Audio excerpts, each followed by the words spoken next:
Hi everybody, I'm Fran Spielman, and with me again for a return engagement, David Axelrod. Thank you so much for joining us. You know, I enjoyed myself so much the last time, I just couldn't wait to get back. You had to come back, and we had to check how you did, by the way. Yes. Have you ever seen anything quite like this? No, I don't think there has been anything quite like this in the annals of Chicago mayoral history. Generally, you have, clear front runners, and certainly not a field this large. This is the most unfathomable race for Chicago mayor in my lifetime. Yeah, it has defied logic on so many fronts. First, Rahm deciding not to run, even though I thought he wouldn't and you thought he wouldn't, but most people thought he would. And then the field didn't get narrowed. Yeah. And then the bombshell. Burke, his office was raided, and then he's charged. Mm-hmm. Who has been hurt most by the scandal, the extraordinary scandal that includes Danny Solis wearing a wire? Well, I mean, you'd have to say Toni Preckwinkle, because she was the one who had the fundraiser and had to return the money. But there was collateral damage to Mendoza, I think, who was married in the Burke home and had her own contributions that she had to return. Maybe Chico was touched by it a little because he was viewed as a Burke guy, although I think somehow a little less than the others. But it really became a central issue for weeks in this campaign that nobody anticipated. And Daley brokered the deal that restored Burke to finance in '89 after Burke threatened to run for mayor, did run briefly, and then got out. Yeah, I'd say that but that you are, as the sort of resident City Hall historian, remembers that. Most Chicago voters don't. So he's lucky. I think he was way. less touched by this than others. How has he remained above the fray somehow? Is it because he's running a rose garden strategy and avoiding the debate that had the higher candidates in the field? People criticized him for that, but just through the shrewd political calculus lens, I don't know how much damage he took from not showing up there, and he did get in with the second group. It was probably a less contentious debate. It was a less watched debate. And so, through that lens, you would argue, well, maybe that was a smart political move. But the two newspapers, dramatically different views. Our endorsement in an eloquently written one by Tom McNamee for Lori Lightfoot, making the case that there are these two Chicagos and they're sick and tired of it. I mean, this neighborhood that we are in right now is booming a couple blocks west. No. Yes. And the Tribune for Bill Daley. Is that going to matter at all? Everything's going to matter because the race is so marginal. I mean, you look at these public polls, and I think private polls echo this.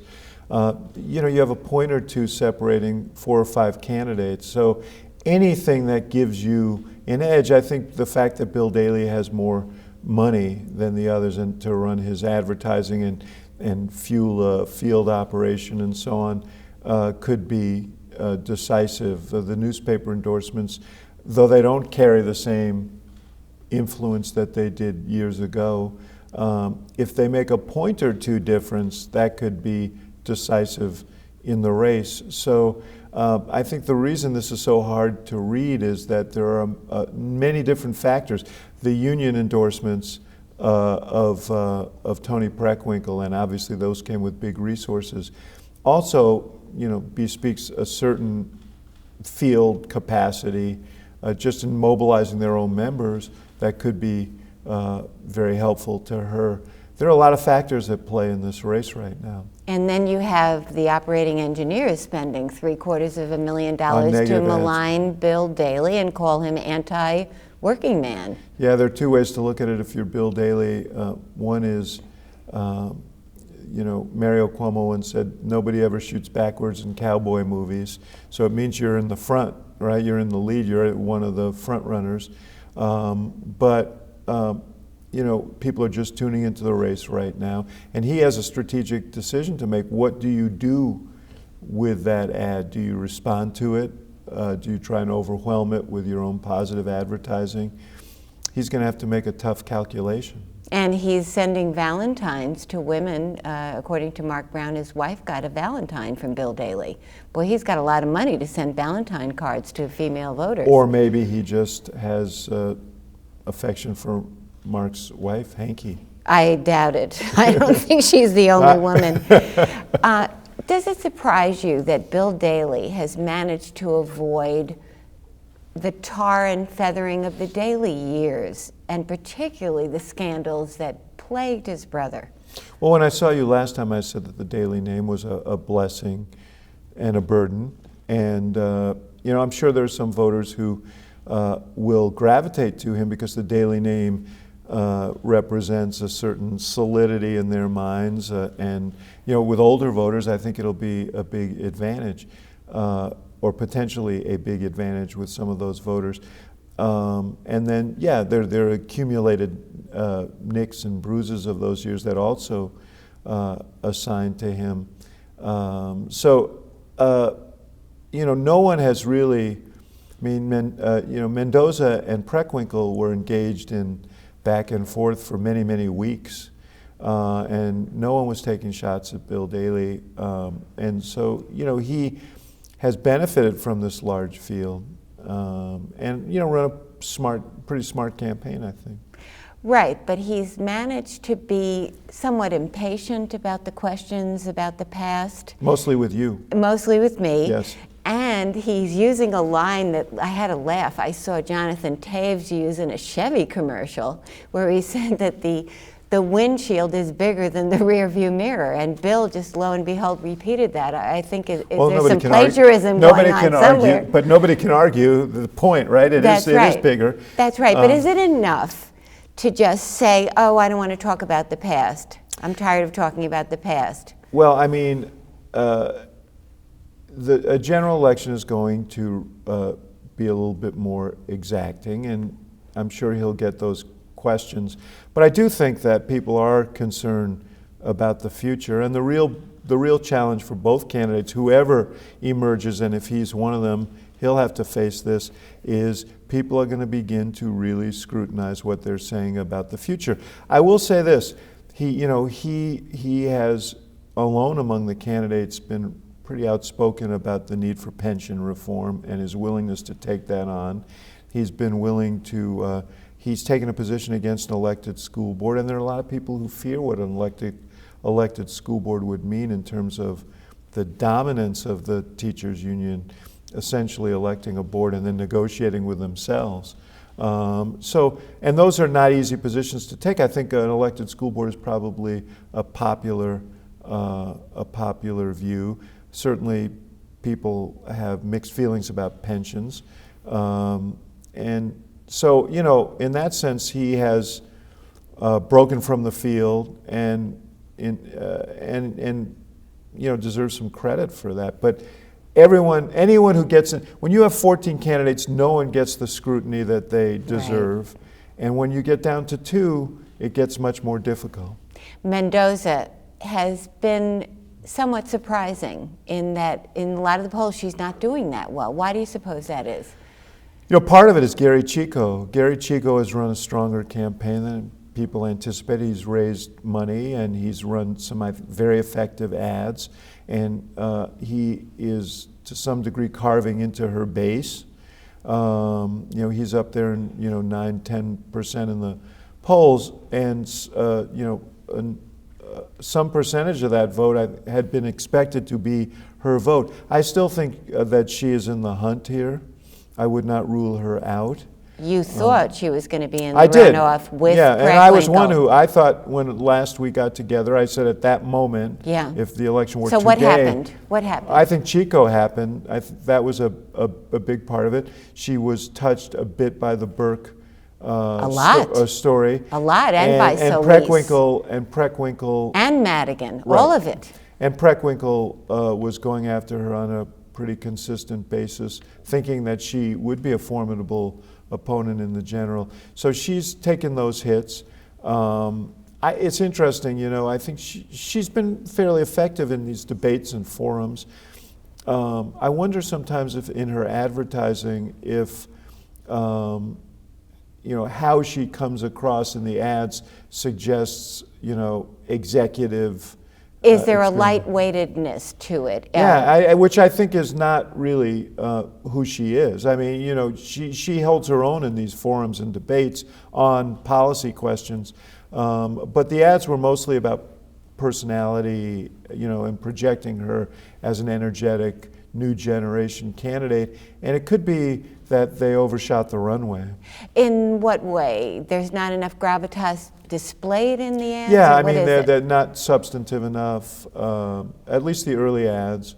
And, you know, she is energetic and she is, you know, feisty, and they tried to sell that, but she also, just for reasons of presentation, could also come across as young, maybe not equipped, you know. And again, I don't think that's right, but and I don't know, because I don't have the benefit of research. I don't know how people actually react to these. Perhaps they've tested these ads, but for whatever reason they haven't connected in the way. For example, Chico's ads have connected. He came from low single digits to become a contender in the race. I think those ads have been more effective.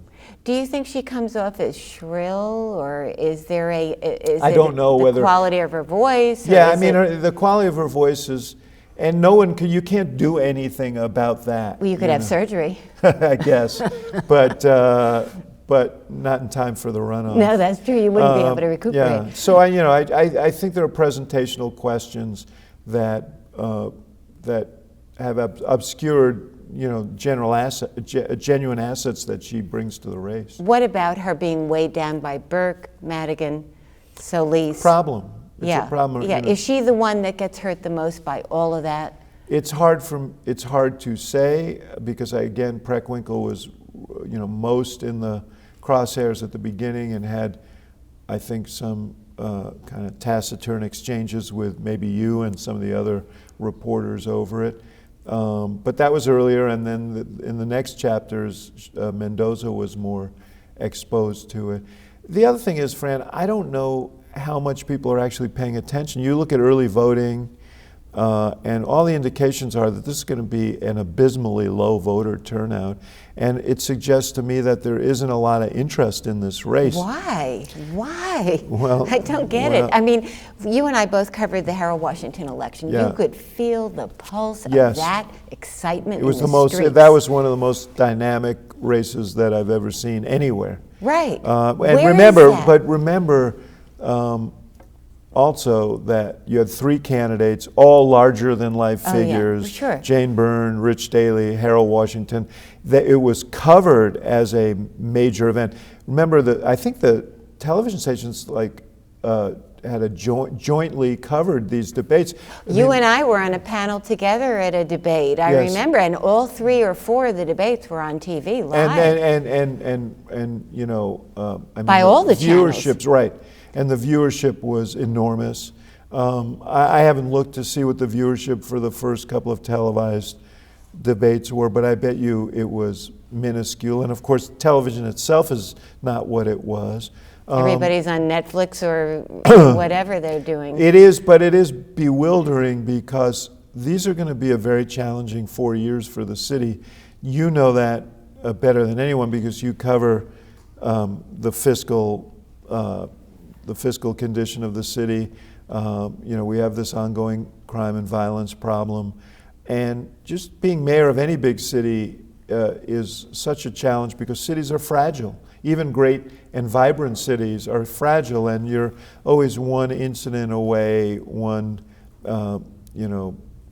reversal in a court or a legislative body away from a crisis, and so it really matters who the next mayor is. Right, and the next mayor, whoever that is going to have their hands full with this city council. How Yeah. big of a turnover do you think there'll be, and how much difficulty will it create for the mayor? Well, we know that it's already going to be different because Ed Burke was such a big and significant figure for the last 30 years in the city council running that finance committee. But So I think, what happens to him? Let's talk about him for a second. yeah, I don't know. I don't Does know he the ward win? well Does enough. he win charged with attempted extortion? Well, there are two questions. Does he win? And Okay, does let's it, talk and about does it, does and it does matter? it matter anyway? Yeah, Okay, right. so first let's talk about, does he win? Can he survive I don't know. this? I don't know I don't know the 14th ward well enough to know. We know that it's over 70% Hispanic. One has to believe that the indictment is meaningful to people, but It's not an indictment yet. That will come later. It's an actual attempted extortion charge. Charge, yes. Right, and he's going to be hit with a lot of other counts Yeah. after the election. Yes, but yeah. in this But election, I mean, the point is that the taint of scandal Sure. hangs over him in this election. That was already challenging for him because the ward has demographically changed so dramatically. Weighed against that is he has an organization there that has worked it for years and years and years, and you have two opponents, one of them endorsed by Chuy Garcia. right. So, Right. so does he So survive? I don't know, but again, I'm not sure that it matters because I think the weight of evidence against him seems pretty dramatic. He says he's going to fight it and that he's going to beat it, and maybe he will. But generally, when the federal government moves as aggressively as they have here, they're pretty confident in the evidence they have, and we know from the Solis situation that they have tape here, and tape They have at least a dozen phone calls that he recorded where movers and shakers sought city actions from Ed Burke. Right. So do you think Burke ends up cooperating? I don't know. That's another question you ask about how much turnover there'll be in the city council. There's an election, and then some members of the city council may face charges later. It is going to be, for sure, a time of change and tumult in the city council. How much turnover would you say? I don't know, Fran. You would know better than I, but I think you're going to see a lot of fresh faces, and we know that the city council is designed under the city charter to be a strong body, not subservient to the mayor. Mayors have brought them to heel over generations, and it has become the tradition in Chicago that the mayors dominate the city council. It's going to be interesting to see if that continues, and if it doesn't. We lived through a period in the late 80s when the city council exerted itself, and we had a weak mayor after Harold Washington died and Eugene Sawyer served briefly, and it was during his time they reasserted themselves. They did, but that was a little different because he was such a powerful force himself. But are we likely to see a return to council wars? It could be council wars, it could be council chaos. It's going to be a real challenge for the next mayor, and I think aldermen themselves. You cover the city council. I only now read your coverage. I'm not there at the city council meetings. It feels as if these members of the city council are beginning to try and exercise their muscle as individual members. We've seen it in cities elsewhere. We saw politicians in New York drive Amazon out of New York, and there is this ferment going on at the grassroots. So it's going to be challenging, and especially because, given the fiscal situation of the city, there's not going to be a lot of emoluments for mayors to hand out to get members of the city council on board. And then you have and there's going to be there are going to be hard decisions that the city right, council's and then you have to make. remap at a time of a huge black exodus from Chicago, Yeah. where there has to be probably a decline in black wards. Yeah. So just to get to the point that started this conversation, you're going to have we have an election here that people are not paying attention to elect a mayor who is going to face both fiscal and public safety challenges, and a city council that may be more unruly and less controllable than before. So there are things to be concerned about. So is Rahm Emanuel laughing up his sleeve that he's not involved in this mess, and particularly at a time when this burgeoning federal corruption investigation could bring down the entire power structure? Well, I don't know that he's laughing up his sleeve. And I think it's to his credit, honestly, that I've known Rahm for 35 years. He's been in public life for several decades. And, you know, he has not been implicated in any of these over his years in federal government, in city government, and that's to his credit. But what I know is, and I've said this to you before, and you know this, he loves this job. I don't think he's laughing up his sleeve. I think he has very mixed feelings about leaving the city. I think he's a confident enough person to believe that, you know, that he knows how to govern. And I'm sure he's watching with interest to see what emerges here, because I think he cares about the city. Okay, so let's put you on the line again. You said Preckwinkle and Mendoza. You thought Amara Enya was going to be a major factor. Yeah, and she has risen. She has risen, but she's had problems. Oh, she's had problems, but she's, you know, in most of the polling I've seen is also in the 7 to 10 point range. You know, one of the things you have to look at is who is taking votes from whom. Joyce, McCarthy, Vallis, it was thought that they would take votes that might be daily votes. And what happened there? Well, I think none of them have really risen in this mix.